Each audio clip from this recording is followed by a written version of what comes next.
This time I'm going to be able to do it with you here.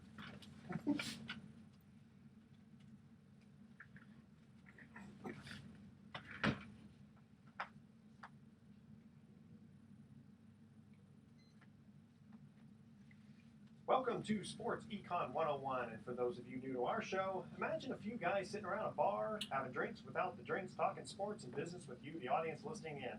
I'm your host, Edward Brown, along with my co-host, well-known radio sports personality, Bruce McGowan, and Vern Glenn of CBS affiliate KPIX-TV in San Francisco. On this show, we discuss sports from a business perspective. In addition, we're going to ask sports trivia questions, where we're giving away vacations for the first three callers with the correct answer. Our phone number is 888-660-4495. Write that number down, 888-660-4495, because you're going to use that number to answer the trivia questions for 3 vacations given away during each commercial break. That's right, we're giving away 9 vacations during this show. Now, the vacations are not sponsored by the radio station, but by Lighthouse Resort and Marina. The vacations are free. Their only request, a $75 cleaning fee to cover housekeeping expenses. Their website is lighthouse4fun.com. Today's trivia theme is old baseball. Since Mike Zaidlin is our guest today, and if you remember, we had Mike on a couple of weeks ago about sports memorabilia, but this time we're going to have him on because we're going to be talking about financial issues facing professional athletes. ESPN did a 30 for 30 show that we're going to kind of do a takeoff on, which ought to be very interesting. We're going to talk about NFL players getting paid during the season. You know, what do they do for money for the remaining months? What about their future expenses after retiring from sports? Healthcare issues being a major one. Ryan Sandberg replacing Charlie Manuel of the Phillies. Chris Hansen's failed bid to buy the Sacramento Kings and relocate to Seattle. Again, if we have time, Little League World Series, a no-hitter by a 6'4", 166-pound Grant Holman. Now, when I was 16 years old, I was 5'3", 105 pounds on my driver's license, so that ought to be interesting. And a couple of more things we'll try to get into. And this segment of Sports Econ 101 is sponsored by IRA Services Trust Company, providing self-directed retirement accounts for more choices, diversification, and among the lowest fees in the industry. I personally use them to hold my diversified IRA. Check them out at iraservices.com. Don't touch that dial because you're listening to Sports Econ 101, and we will be right back. Nice. I can't believe you go all the way through and not do an I do a lot of ums. That's an ums. Not that many, considering 2 minutes Really? straight. An owner of the Warriors? Peter Goober? Peter Goober? Oh, yeah. I forgot that somehow. Okay. Peter Goober, Yeah, yeah, he's I the didn't other realize that. principal He was a owner. huge Laker fan. He was always courtside at Lakers. Well, So was Jerry West. he's That's There, you true. want to he's you know, in addition to his entertainment stuff, he's also Yeah. he's also a part owner of the Dodgers, Oh, yeah. among other Boy, things. that turned into an incredible investment. Oh yeah. So Yeah, in fact, I was going to mention a little bit. In fact, you know what? Since Bruce isn't here, something I got the article too. Slide down? Why don't you ever just come Okay. away when you done the show? Yeah, either Leave this you- chair empty in the middle. well, I'm gonna say Yeah, Oh, yeah, oh. let him sit there. Go on. Okay. If you want there's your agua. Let's put it on the side. Yeah. So Forbes had it valued at a little over 500 million, and now it's come out that it's valued at 800 million. No way. The Warriors? Yeah. No, Can't man. believe it. This is the guy who wanted to sell the. Yeah, but you know what? They're a winning team now. They're more Andre, they're on national TV 17 times this season, which is almost unheard of. Yeah, I mean it's so everything's on the upswing, and that's just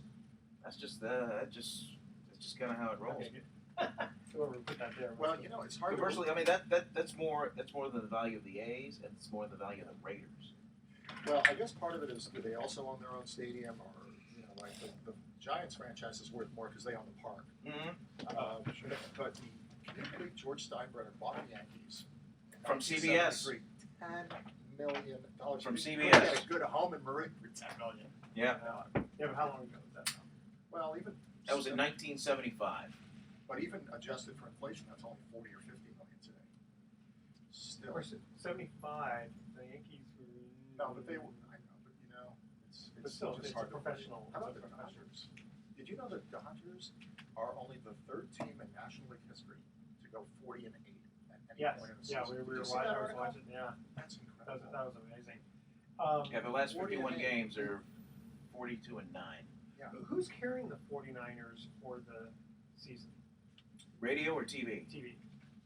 It's an NFC team, so it's Fox. Most of the games are on Oh, that's Fox. right. They changed. They'll be on Channel For years, 2. I just kept remembering Channel 5 for that. Yeah. Except for, I was telling you, except for when they host an AFC team, then we get the game. It becomes a CBS game. If the AFC team is the travel team at the Niners, it's a CBS game. Oh, okay. It gets up to NFC against NFC, Oh, and then, Fox. and And they're playing here, and- so yeah. that's good. Yeah. Okay, If that the works out Niners are very the road team at an AFC ball game, it's still a Fox game. It's kind of the way. It's kind of how it rolls. I was telling Bert at the end, I got my little thoughts today. He and I are just going to do a little play thing. It's going to be kind of fun. Sure. Okay. All right, so I already did the first 2-minute segment, so let's just go right back into this. How do we want to start here? Because Mike had some good stuff. Oh, just anything you want. I mean, we could start with we could go by the topics in here. Yeah. Can't wait for the trivia questions too. Yeah. Oh, gosh. Yeah, they're going to be a little harder than normal, but you may get one or two of them. Wow. Okay. So I mean, I'll just get into. You'll talk Sure. about financial issues facing professional athletes, and we will just go right into comparing baseball versus. Sure. Okay. All right. And away we go. Welcome back to Sports Econ 101. I'm Edward Brown, your host, along with Vern Glenn Hello, America. of CBS affiliate KPIX TV. And Bruce is off today, but we do have an exciting guest, Mike Zaidlin, who's been with us before. We were talking sports memorabilia. Back by popular demand. Exactly. But this Damn straight. Now, the thing is, Mike's profession is that he's a financial advisor. So one of the things we wanted to talk about was financial issues facing professional athletes. And off air, you and I were talking very interesting about comparing baseball compared to basketball players and football players. So take it away. Sure. Well, one of the things about the big differences between, say, NFL, NBA, and NBA players is that the bulk of money for baseball players tends to come a lot later than it does for football and basketball players, many of whom receive very large contracts right out of college or within a few years of playing. Baseball players, on the other hand, tend to have much smaller signing bonuses, say $100,000 on average. It's only the top 20 or 30 picks who get the big money in baseball when they sign. Most of them sign for $50,000 to $100,000 and then have about 3 years on average in the minor leagues where they're paid about $2,000 to $3,000 a month, and many make less than that. And so they've got about This is on average. on average. Okay. And so the typical baseball player is faced with getting in only in their late 20s are they likely to even be eligible for arbitration and make the really big money, because even in their first few years in the majors, they're not in the majors the whole year, and the major league minimum is $490,000. Well, compare that to football, where the average length is about 3-5 years, and so those guys are probably retiring at age 28 on average. Are you talking about football Football, players? yeah. Yeah. Well, and if Long not in the tooth by then. and if not by choice, by injury, because of the high Yeah. rate of injuries in football careers. But baseball players tend to be able to go about 5 or 6 years of budgeting, living with much less income, and getting accustomed to that and being older when they finally do get the bigger money. And that, I think, accounts for a lot of the differences in why so many NBA and NFL athletes are broke within a few years of retirement, and relatively fewer baseball players are. And to say nothing of tennis players or golfers who come from different socioeconomic backgrounds and are more likely to have grown up in a household that had professional advisors or other exposure to things than, say, players from poorer backgrounds, which probably tend to predominate more in the NBA and NFL, I would think. Across the board, most of maybe your clients or maybe clients in the business among the sporting world are do you know if there's a percentage of basketball, percentage of baseball, football that come to you guys right from the jump? I don't. I do know that the NFL has set up a program of approved financial advisors, which is a good step. And I think they're the only major sports league that does that. And they put together a list. And of course, a player doesn't have to go to any of those advisors on that list, but the agents are required, if they do recommend an advisor, to recommend an advisor on that list. And that's probably a pretty good first step, especially given that the advisors have to be fiduciaries, which of course is very uncommon in the industry as a whole. Most financial professionals are brokers, commission-based, and not fiduciaries. Well, you guys saw the 30 for 30? Yeah, broke? Sure. Yeah. And so they were talking about this. We were gleaning some of this really kind of very interesting information. Like NFL players. They get, if I understand it correctly, don't they get paid during the season, and then the off season? I mean, in theory, they're supposed to have saved their money. Well, all contracts are different. All arrangements are different, but by and large, across the board, usually you'll get paid during the season. Yeah, and then the season goes. You know what? I mean, assuming preseason counts, August to February. I mean, that's a lot of months of not getting paid. You got to do some good budgeting and hand holding. So, yeah, that was an incredible show. And other leagues step in. They do all these seminars where they try to advise you to tell you what you should do or maybe the things to look for to avoid getting in trouble. But I don't know across the board how many of those guys actually listen or even go, as you had said. Yeah. Well, they're so young that they think they're invincible. Absolutely. So they're not going to get injured. And their career, they don't think about, gee, when I'm 55 years old. I mean, they just don't think in those terms. And then there's the added social economic effect. A lot of these guys that come into the league, maybe they're the sole breadwinner for the entire family, and they've come from a single mother. Exactly, those kind of things where they needed to land big. I mean, they needed to get the big money so they could take care of mom, dad, aunts, uncles, cousins, people that really need the help. They're depending on you solely. That's a great point.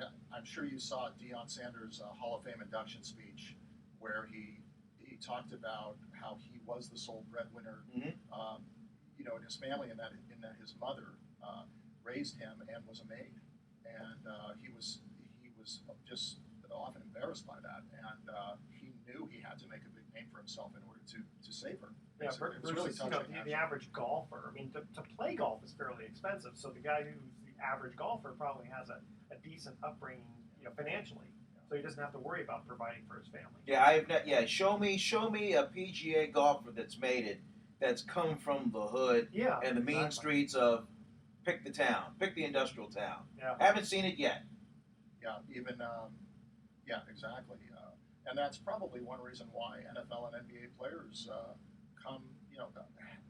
are really financially strapped when they retire, because the first thing they often do is buy a home for their parents. Mm-hmm. Yeah. Whereas, players, tennis players, golfers, and many baseball players probably grew up in a home in a higher socioeconomic, A good point. Yeah. Also, guys like LeBron and Kobe, they got drafted right out of high school, and then they start playing right away. Yep. Versus, we were talking before with baseball. Let's say you get drafted out of high school, but you generally don't, generally speaking, go right in. Every now and then you'll see a Robin Yount. Yeah, that'll Dwight Gooden. Exactly. Otherwise, Bryce Harper. That'll just go boom. Yeah, because what are they getting paid in the Double A? They're making about $2,000 a month at Double A. Woohoo! And $25 meal money every day. Let's not forget that. Okay, don't forget. That's So imagine how big the eyes got for members of the Birmingham Barons when Michael Jordan rolls on up there in the mid-1990s to play baseball in the White Sox organization, and he buys the team a bus so they can go, a tricked-out, custom-made bus, so they can go from town to town. I like that. Yeah, but one of the big problems with players getting big contracts early is the lack of deferred compensation too, and it's almost to give a 21, 22-year-old a $20 million contract in which he can collect most of it over the next 4 or 5 years. It's almost setting the athlete up for failure. I can't even imagine 21-year-olds from very well educated and very higher socioeconomic backgrounds doing well with that money, and that's why even as most estate planners, when parents come to them and say, we want to leave an inheritance to our children, but we want to make sure they don't get it all at once. So we want some of it to go to them when they're 25, some when they're 35, and then when they're 45 to get the rest, so that life experience can help them make financial decisions better over time. Well, let me role play for just a second. Let's just say I come to you, I just signed a contract with the NFL, and let's just say I'm second, third string linebacker. Okay, so maybe my signing bonus is $7 million. I come rolling up to you. I sit in your office just like we're sitting right now. I'm like, hey, here's $7 million right now. What do I do? Okay, and Mike, you're going to answer that after the. Ooh, that's a break. tease. Yeah, there's a tease for you. Okay, the trivia theme is old baseball. Figured we got Mike here. He loves baseball. You love baseball. I love baseball. Everybody loves baseball. Okay, first trivia question: which baseball player had 1,815 hits in his home stadium and 1,815 on the road? So exactly 50-50. Okay, so obviously he was a 3,000 hit hitter.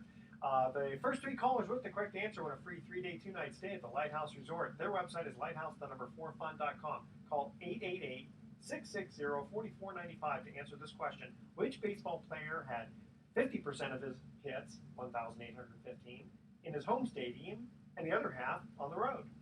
888-660-4495. Make sure to include your name, email address, speak slowly, spell out your email one letter at a time. Don't touch that dial. We will be back on Sports Econ 101, and the hint is he is a Hall of Famer. Of course, with over 3,000 hits, you probably assumed that. Okay. Yeah, that narrows it down. Thanks. Sorry. We'll be right back. Big hit, huh? Stan Musial. Wow. Yes. Because I knew he He's a had machine. 630 hits. Oh, that's He's a machine. Yeah. I should have just said over 3,000 hits. Yeah, that's okay. Who Yeah. were you going to guess?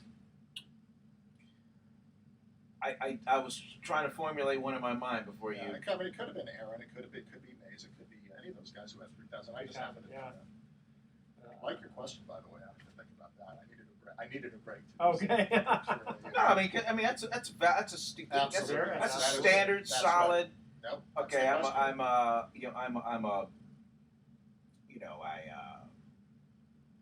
I would say I'm a struggling black kid, but let's just say Sure. I've gone through the system at Missouri, and here's my start. They give me $7 million for signing my name, Right, exactly. Yeah, no, that's the question. and maybe I'm smart enough to say, hey Mike, hey, when I'm done, I want to take $2.5 million. I want to defer it, so when I'm done, there it is. Yeah. Plus, the tax implications you have to Absolutely. think about. Yeah, That's you're going to have big to help me part. out with this. This is a good question. Can I take 2.5? Can I put it in a, what do you call it? What do you call it? Yeah, high yield. What do you call What, it? you mean like a 401k? Well, I you think? can or- buy- Yeah, but some with the highest. Yeah, where you just forget about it. It's just there. Let's just say I have a 10-year career. Yeah. I want it Some to annuity work or for me something. while For a it's. fixed annuity, probably. Yeah. Just be careful of your. Is it that it picks up the. Well, I was doing I that know. for emphasis. I was. I got to get you a Radio pad, 101. Yeah. It just comes across though. Sometimes I'll do that. I'll do that on TV. I'll pound really? the desk. Oh, For, that's oh funny. yeah, But see, you can see that though. true. Yeah, so it's a little. In fact, I'm on tonight. Oh yeah, okay. Yeah. Got to catch you on that. It was funny. I saw you. I was in the Bay Club and taking a shower. Come out of the shower, and they always have the TV on. Usually sports, sometimes business. But I hear, that always sounds familiar. And I look, and there's Vern doing the after 49er game Post game show. Okay, ready guys? Here we go. Welcome back to Sports Econ 101. I'm Edward Brown, your host, along with Vern Glenn, KPIX TV, CBS affiliate. We're also in the studio here with Mike Zaidlin, who's talking finances and athletes. When we cut to the first commercial break, we asked this trivia question. Which baseball player had 1,815 hits in his home stadium and 1,815 on the road? Mike, you knew the answer. Yes, I think it's Stan Musial. It is Stan Musial. How'd you know that? I knew that because I had a very misspent youth and studied baseball statistics instead of math and English. And I remembered that he had 3,630 hits. I'm a little embarrassed to say I still remember that. Don't be embarrassed, man. Yeah, I think your English I'm is marveling gooder at the than knowledge. Yeah, your English is gooder than most. IR Yeah. great speaking. Yeah, exactly. And yeah, you knew you had 3,630 hits. Okay. So Vern, ask your question again to Mike. Yeah, okay. Let's just say I'm Tank Smith. I had a distinguished career at Missouri. I was a linebacker, and Carolina Panthers saw well enough where they drafted me in the second round, and then I'm coming in there. They gave me they gave me a $7 million signing bonus, just slotted according to it. It just nothing. But I'm coming to you, Mike. What do I do with this money? I don't want to be on some ESPN documentary down the road. Yeah. How much do I take? Do I defer it? What do I do? Okay, well, I'm in your hands. if you're going to be on an ESPN documentary, we're going to make sure it's for the Monday evening game highlights or something. Thank you. Not for financial problems. Or for the financial aptitude that That's you right. have. The next Yeah. Magic Johnson, Yeah. who, by the way, everything he's ever touched has turned to gold. Apparently, Is that in the right? investment world, absolutely. The latest being the Dodger Yeah. investment. Oh yeah. But to your question, the first question, of course, I'd want to know is, besides the signing bonus, what's the salary and for how long? Typically, a signing bonus is accompanied with 5-year contract. Mhm. So that would give me an idea of the total compensation. And given that most players only sign one contract in their career, I'd probably assume that that's all he's ever going to see from that sport. Perhaps it's probably a safe investment. The other question is the contract guaranteed? Not all NFL contracts are guaranteed. That's true. But let's assume that it's another $3 or $4 million a year in addition to the $7 million signing bonus. The first thing I'd say is buy a home, buy a reasonable home For myself. for yourself Okay. and for your future family. All cash. All cash. And then you've got that element of stability. Samsonite luggage, just stacks of one, just no escrow, no nothing. Yeah. Here you go. Right, I'll so you take the gotta make sure you house. get title insurance. And, Right? and no 52,000 square foot homes, please. Okay, all right. 3 bedrooms, 2 baths. Just what I need. Okay, Okay. okay, but the most important question: how big is my entourage? Well, How many hopefully, people can I have? Hopefully your wife and kids. Okay. Oh, you're too boring. Well, that's true. And that's the secret to good investing, is being boring.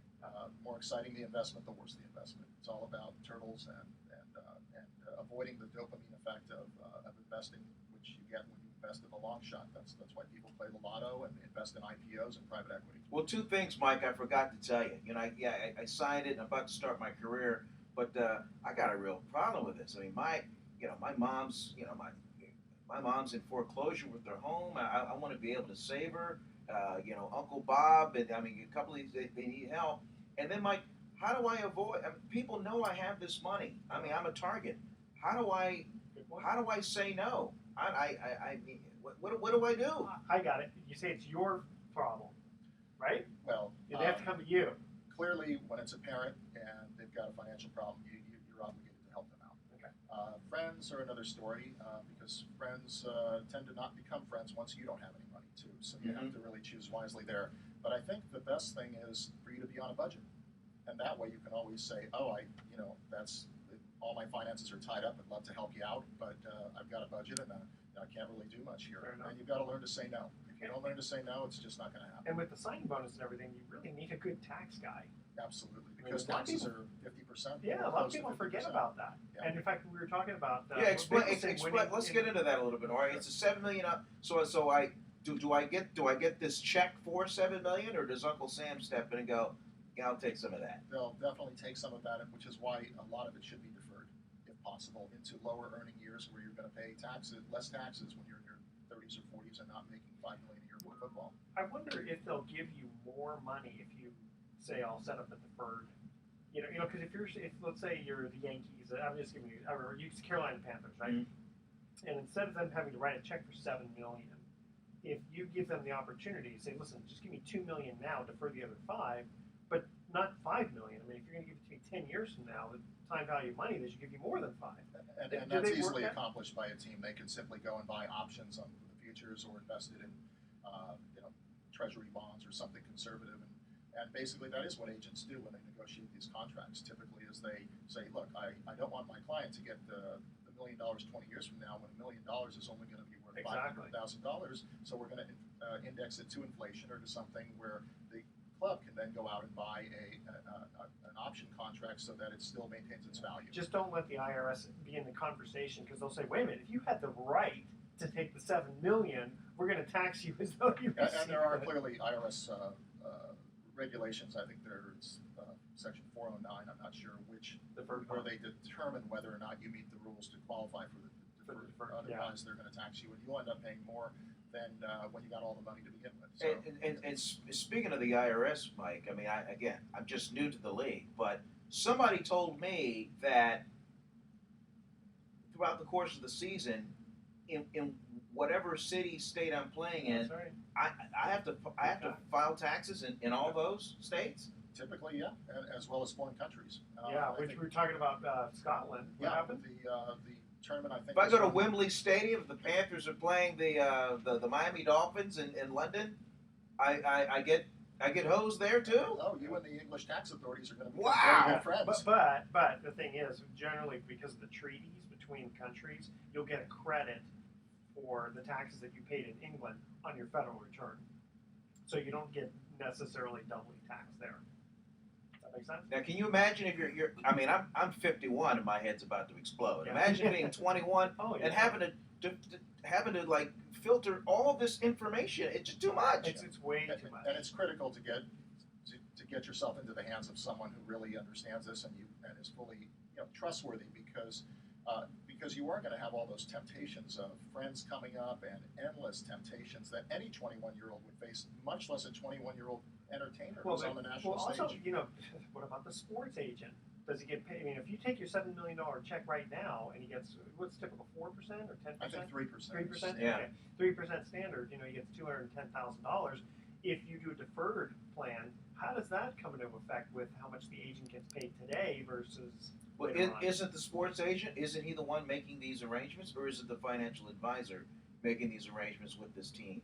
Well, I think a lot of sports agents do a really good job in putting their clients into the hands of a professional staff of a tax attorney, an accountant, and a financial advisor. When you're talking those kind of dollars, Yeah, you really do need Absolutely. that. Okay, tell you what, because we've only got so much fascinating, time. man. And I mean, there's a lot. We could do this for hours, but in fact, speaking of the finances here, I was thinking about the Dodgers historic run, right? What are they, 42-9 the last 51 games, something like that. Yeah. So I'm wondering, is finally this high payroll paying off, right? And very similar to how the Yankees, remember how they used to kind of buy the pennants? My dad used to hate the Yankees in the 40s and 50s because he said, God, all they do is just spend money to buy the highest players to win the pennants. Mm-hmm. And the Dodgers did that a couple of years ago and just wasn't paying off. Now it seems like it really is, isn't it? Yeah, although you have to give them some credit for producing homegrown talent like Clayton Kershaw. Yep. They didn't obtain it all by trading it.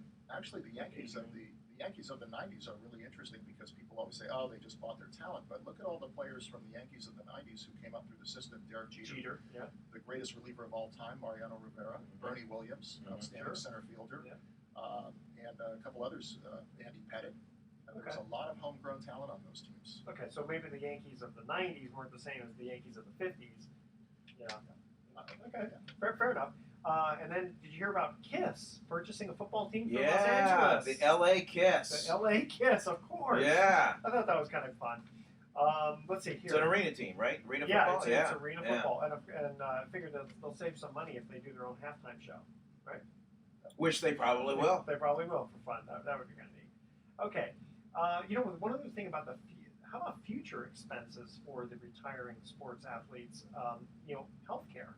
They put that on the Hot show. button issue now. Yeah, especially with these guys Boy. with concussions Yep. and other injuries. I mean, how do you plan for that?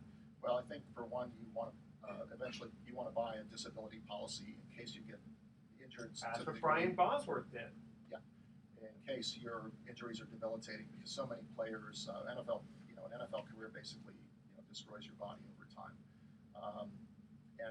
I think it was John Madden who recently said if you played one game in the NFL, you'd remember it for the rest of your life. In terms of, They have pads. Yeah, of course.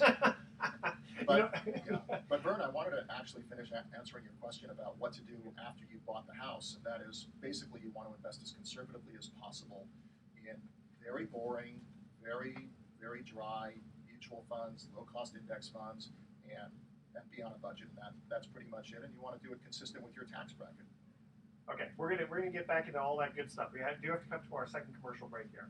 All right, remember how we did the consistency of 1,815 hits on the road and 1,815 at home? All right, which pitcher had 363 wins and 363 hits? So obviously, we're not talking about someone fairly recent in the American League. The first three callers with the correct answer win a free three. I see the eyebrows go up on both of them. This will be fun. Yeah.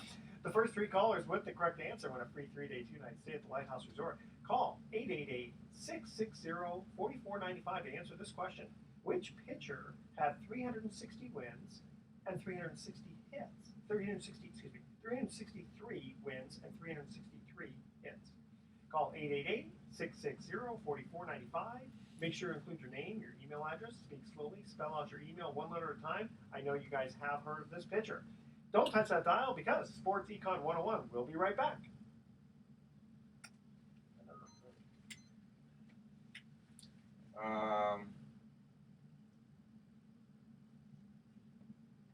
Cy Young. No, he had 500. I would guess Warren Spahn. Yes. Warren Wow. Spahn. Holy crap. I know. It's amazing. I never went to school. That's Warren all I Spahn. impressive, Mike. Well, I thought it was either him or Maddox, because Maddox was a great hitter too. Yeah, that would have been a good guess too. Well, But we're talking old Maddox is- baseball. Oh, old baseball. So yeah, wow, that's impressive. I know.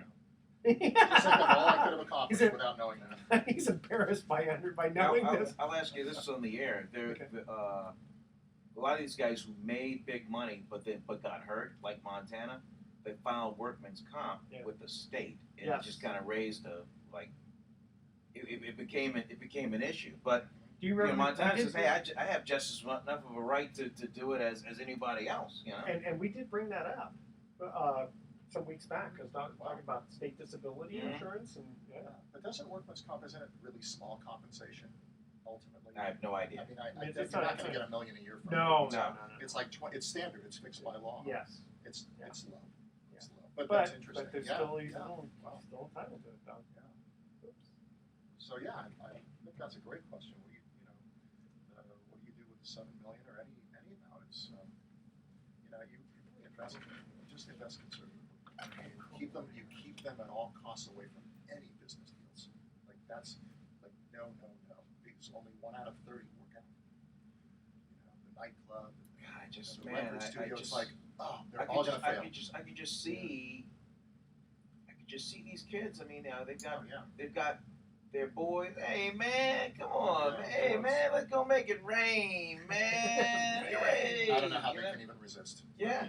They're, in a way, you I got get another bottle of Cristal, man. Yeah, man. You know. Yeah, or don't tell me you've changed. What, money ruined you? Oh, no, money didn't ruin me. I'll show you. I'll give it away. Right. Those guys know how to manipulate people. And then, you know what? They're like, oh, we've got a great business deal. My father-in-law. Look at Bernie Kosar and his father. God. That show was, I was just so impressed with what good people those guys are. They the first thing they do is they buy their parents a home. They're generous. But that's what's killing them. They're too generous. They're generous to the wrong people.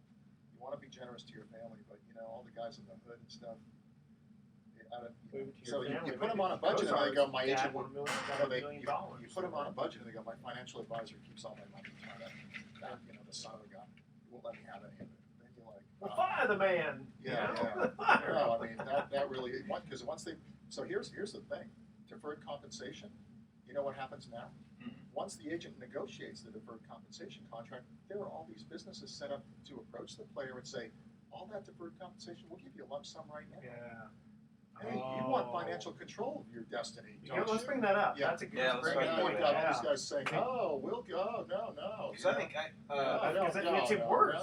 It would have been better off taking the money to begin totally. with. And then they pay immediate tax on it. Or, a lot of these guys like It's Sean tragic, Estes, Tom Tolbert. Yeah. For years after they were done playing, they were still getting paid by the clubs because they deferred their money. Yeah, well, Bobby Bonilla, remember we talked about that? Yeah. Here we go. Thank you. Welcome back to Sports Econ 101. I'm Edward Brown, your host, along with Vern Glenn, and we have Mike Zaidlin in the audience here. In the studio here. Okay, when we cut to the second commercial break, we asked this trivia question. Which pitcher had 360 wins and 360 hits? 360, God, I keep saying that. 363 wins and 363 hits. Mike. You know that one too. Well, unfortunately, I do. It's Warren Spahn. See, and he's embarrassed that he knows the answer to that. I That's too think bad. of all I could have accomplished if I'd actually gone to high school and grade school. And, Yeah, except that Mike's one of those instead guys- sneaking off. Yeah, You're one of Setting these guys this in up. school. You one minute you go, boy, I don't know if I really studied that well for it, and then he sets the curve for the rest of the class. But Well, I can tell you in high school, I didn't know the questions on the history test, but I wrote Warren Spahn, 363 wins, 363 hits, and I still got an F. So yeah, Yeah, except for they didn't today. care. Except for today, you today, did well. yes. So, Mike, off air, you were bringing up a very interesting subject about the deferred comp and some companies what they do out there. Yeah. Well, as I was saying, it's usually a really good strategy to defer at least some of the compensation into years where taxes will be lower and the player has learned how to manage money in the interim. But one of the big problems today is that there are many companies set up to take advantage of the athlete who does that by going to the athlete and saying, oh, all that deferred compensation, wouldn't you rather have it now? We'll give you a lump sum right now and you sign over your right to that deferred compensation and then you can control your financial destiny. Isn't that great? Which is worse than if they would have gotten the check to begin with, because I'm sure they take a hefty fee, like payday loan. type Oh, thing. yeah. I don't think they're doing it for the athlete. How many guys have you heard that that's happened to? I don't know personally how many that's happened to, but if you go on the if you go and you look online, you'll see tons of references to athletes being offered that, and businesses hitting on athletes. So And the funny I don't know. I don't know personally how often it's happened. but Yeah, and it's happened. the interesting thing is that that business isn't. It's not that it's an illegitimate business. I mean, there are reasons like same thing with people have life insurance policies where they're going to be dying in 6 months and they need the money now, and you can assign And you- policies like that. And you can see why that could be a good idea. That there could be a social Potentially. benefit to that. Yeah. But for the athlete, it's never a good idea. how Because, risky is the restaurant business? I mean, you see, whether it's Mike Ditka's or whatever. I mean, Don Shula. yeah, Don Shula's. I mean, there's restaurants, Michael Jordan's. There's restaurants all over the place, even in airports. Yeah, I've read where 29 out of 30 private business deals don't work out. Whether it's recording studios, nightclubs, car dealerships, any of these kinds of private business, the athlete should stay away from every single one. Well, of them. think about that for a minute. So if only 1 out of 30 hits, and suddenly let's just say if someone were to tell you, hey, I just made 10 times on my money on this, and you think that that's good, but that's not. You'd have to make 30 times on your money just to break even. Yeah, but don't some of these business might come up and go, hey, we got a group of investors, but we'd like to tie your name to it. As long as you don't have to put money in and Yeah. you buy your name, and it's not going to bring Sure. you down. Yeah, I why think not? in the case of say like I was in Denver Airport the other day, John Elway's got a restaurant in the Elway. It's called Elway's, but maybe he maybe He he just put lets up his name to yeah it. maybe just lent his name maybe a half point whatever and then Sure. and everybody else has got the real money. That's fine. I think something like that happened with Magic Johnson with the Dodgers. They really wanted him involved in it for many reasons, but he also recognized that it was a good business move too, and so he invested his own money. But I think in any case, In fact, he had to cash in his ownership shares in the Lakers, I believe, to get into the Dodgers. is that right? I didn't know. Really? Yeah. Something he had to get out. It was a lot, Yeah, a lot of money. He does. Yeah. But business deals are very dangerous for people in general and for athletes in particular, because they're much likely to do their own due diligence and much likely to get seduced by the thought of a great payoff. Well, and like you they're said, too young and they lack the judgment, and they really should always use a business attorney to vet any potential deal. Well, like you said, that there's the excitement in a nightclub or a restaurant. There's the mutual funds only excite people like me. Oh yeah, mutual funds are not sexy at all. But as I was saying, and all investors potentially suffer from this. That's why people went out and bought tech stocks in 2000 or bought real estate in 2007. It's believe it or not, studies of brain chemistry show that the longer the odds of a payoff, the more exciting it is, and that's why people buy lotto tickets and invest in IPOs and the nightclub that may or may not pay off. And if you go and buy Vanguard mutual funds that look like grass growing, there's nothing Well, sexy about that. well, and part of it is for the most part, when you buy your mutual funds, you're setting your ceiling, so to speak. I mean, you're not going to make 10 times on your money in 2 years. Right. Or lose it. Or lose it. But the thing is, Exactly. when you see that there's a limitation of how Sure. much you can, for the most part, make, like you said, it's just not sexy enough. It's not going to impress the guys in the locker room. So it would be worth it to me. Let's just say I'm, star athlete or budding star athlete with the Carolina Panthers. It's worth it to me to spend the money to get a guy that knows as much as you guys right here on the show, and that I can trust, that knows the ins and outs and knows exactly how I can be able to, get the big money as my career goes on. That's got to be the best money spent, I would think. I would think it is, especially if the money is not spent on commissions or spent on with a person who has a conflict of interest in the product that you're buying, but is rather just giving you fiduciary-based advice that is solely and only in your interest. And that's not as easy to find as you might think. Well, just for fun, I'm going to give Mike a little plug here, because I really appreciate the way he does his financial advising. He doesn't charge a commission, and he also doesn't charge based on a percentage of assets. He charges based on the job, so to speak, or the advice given. It's not so much of an hourly rate, but and again, this isn't not supposed to be a commercial for you, but I just thought it was. I'll take it. I'll take it. Yeah, I just appreciate the way he does it. So when he's talking about give a plug, because there's a lot of people listening out here that and watching that want to know more about this, that this program can provide, Sure. given the time constraints that we have. Most of my job is talking people out of doing things. It's talking them into doing one thing or two things and knocking down every other idea they come with, basically, because most of them are bad. Have you got a great success story? Do you have like a guy that was just, man, he was on the verge of just losing it, and then you came in, couple of percentage of pearls of wisdom, and then boom, man, this guy's living fat up high on the hill with a nice view. No such story, I'm afraid. But what I try to do is keep that from ever having happened in the first place. Well, I was gonna say, you say that maybe rather you did, like you said, because he does more of the boring kind of, making sure people get decent returns. Any of them come back to you, Mike, and go, boy, Mike, man, thanks a lot. Yeah, without you, boy, I didn't. Man, I was also ever going to invest in this. Exactly.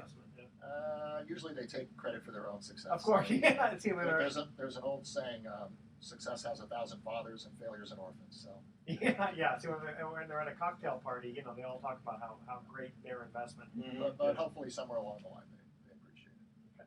Okay. Changing subject here for a minute. Ryan Sandberg is replacing Charlie Manuel of the Phillies. What do you think about that? I talked to somebody in Philadelphia the other day on the day that it happened, and he stays pretty close to what the Phillies are doing, and he's just said it was just a matter of upper management just wanting to go in a different direction. They knew the Phillies were out of it. They weren't going to make any kind of inroads for the rest of the season. We got Sandberg. We like him. Let's just do it now. See what he's got for these next 60 games or whatever, and then move forward. Well, that was kind of my point. But Charlie's going to stay. It's not like they showed him the door. I mean, he's going to stay in the organization in another capacity. Okay. Because one of the things I'm thinking about is that isn't there the population aging on the Phillies? The guys are they're a little bit more getting veteran. They don't have the young, spry guys. Well, actually, they've brought up some young players. Darren Ruff, I think one of them is, and a third baseman named Ash. They're going to bring up more after September 1st when the rosters expand. But they do have old players like Mike Young, but they have Dominic Brown. He's young too, and Jimmy Rollins. Did you know that? Oh, I'm Go sorry. ahead. Did you know that the longest National League double play combination in history is Chase Utley and Jimmy Rollins? How many 12 years. Wow. Yeah. Wow. Do you know what the all-time longest double play combination is in Major League Baseball? But tell me. Joe Moore. It's pretty recent. Come on, you guys. Come on. It was in the 80s and early 90s. You're catching me off with the Giants. Alan Trammell and Lou Whitaker. Wow. Yeah. Good one. 19 years. Wow.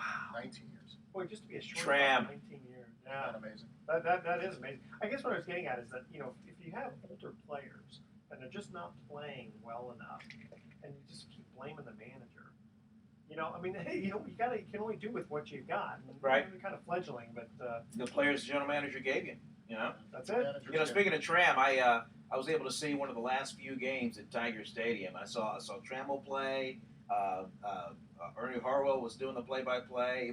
Wow. It was awesome. But you go by there now, just an open field with just a few ruins of the gates that were outside of the stadium, and then the flagpole that's way out in the center. That's still there, and then the original home plate. But everything else Yes. gone. Is home plate still there? Home plate is still there. People come in, take pictures, and play catch around there. I mean, that's where Ty Cobb batted and Babe Ruth. That's a really historic Mhm. place. That's pretty cool. Yeah. That's I like that. That's where those guys played, and there aren't too many stadiums still standing where that happened. I think Fenway Park's the only other one. I was just going to mention real quickly about Little League World Series. That's my favorite time Mm. of year. I love watching those kids. So last week there was a no-hitter by 6'4", 166-pound Grant Holman. Now, Is that the kid from Chula Vista? actually, I think this guy is from the east. Okay. From New England, I think. Anyway, I was thinking about this. Okay, so he's 11 or 12 years old, right? 6'4". Hopefully. Yeah, Well, yeah, really. yeah. Yeah, not Danny Almonte type thing. He's 6'4", 166 pounds. Okay, now on my license, when I was 16, I was 5'3", 105 pounds. Wow. I probably could have passed for 11 years I'm old. 50. So, I'm we- 51, and I'm 5'3" today. Yeah. I mean, this wasn't supposed to be. I wasn't trying to get into the. I guess we can But assume you weren't a high NFL draft choice. No, in fact, it's funny because when I was doing bowling and I was turning semi-pro, they needed my dad to sign off because I was 17 years old, and the guy said, "Now listen, you understand you're not going to be able to play professional sports." I said, "I'm 5'3", 105 pounds. What are you going to be, a middle linebacker?" Right. Okay. Did you have a spare ball, and did you have the A few of them. the spare ball is straight, right? The other ball is the one that curves, right? Back then we just had Just one ball. Well, no. Oh. We had spare ones, but we didn't throw straight ones. In fact, Okay. I still can't throw a straight ball. Okay, here is our third and final trivia question. Who are the only two right-handed? I gotta get Mike on this one. Okay, who are the only two right-handed throwing, solely left-handed hitters who amass more than 3,000 hits? Of course, the 3,000 hit club is only so big. The first three callers with the correct answer win a free 3-day 2-night stay at the Lighthouse. Through right, batted left. Through right, batted left. Yeah. So you Okay. can't count any switch hitters, right? Because it's solely left-handed hitters. Call 888-660-4495 to answer this question. Who are the only two right-handed throwing, solely left-handed hitters who amass more than 3,000 hits? Make sure to include your name, your email address, speak slowly, spell out your email one letter at a time. Don't touch that dial because Sports Econ 101 will have some closing thoughts. Okay, it has to be an infielder because anybody who played the infield would have to throw right. An Unless they're a outfielder, first baseman. right? Unless they're Oh, throw right. Yeah. Yeah. I mean, every Yeah. infielder has to throw right. So Pete Rose comes to mind because he played second and third. Mm-hmm. That's the first one. And what other infielder had? 'Cause I don't think he's an outfielder. We're just guessing. Ricky was a switch hitter, huh? Ricky threw right. Ricky was the opposite. He actually threw left and batted Yeah. right. He's one which of the is few who weird. ever did that. My brother was like that too. I couldn't Very understand odd. that. That's very rare in Very baseball rare. history. That's actually a good trivia Yeah, question. that is too. Okay, come on. Who's the other infielder? Oh, God.